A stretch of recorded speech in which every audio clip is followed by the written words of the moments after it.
ప్రార్థన చేస్తున్నప్పుడే ఇన్ని వాగ్దానాలు వస్తుంటే నువ్వు కనుక నిజముగా ఉపవాసంలో నిలబడితే ఊరక నిలిచి చూడడం వల్ల గొప్ప కార్యాలు నువ్వు పొందుకుంటావు. స్తోత్రం కలుగునుగా.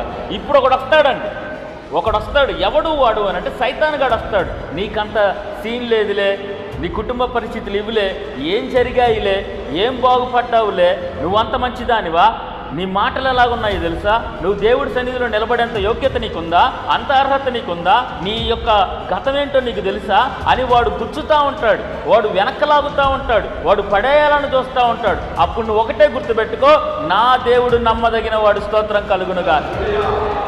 నా దేవుడు నశించిన దాన్ని వెతికి రక్షించడానికి ఈ లోకానికి వచ్చి. అవును, నేను పాపినే, పాపుల కొరకే ఆయన రక్తము చిందించాడు, పాపుల కొరకే ఈ లోకానికి వచ్చాడు, పాపుల కొరకే శిలువ రాణు మీద వేలాడాడు, మొట్టమొదటి పాపనే పరలోక రాజ్యానికి తీసుకెళ్ళాడు. స్తోత్రం కలుగునుగా.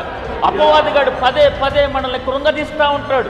ప్రార్థన చేస్తున్నప్పుడల్లా నీ జీవితం ఇదని కృంగదీస్తూ ఉంటాడు. ఉపవాసం చేస్తున్నప్పుడల్లా ఏం పొందుకున్నామని కృంగదీస్తూ ఉంటాడు, ఏం సాధించామని వాడు వెనకలాగుతూ ఉంటాడు. అప్పుడు నీ మనస్సుని నెమ్మదిపరుచుకోవాలి. స్తోత్రం కలుగునుగా.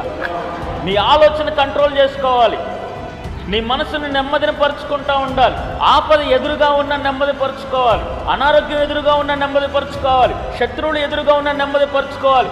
ఊరక ఉండడానికి ప్రయత్నము చేయాలి. స్తోత్రం కలుగునుగా.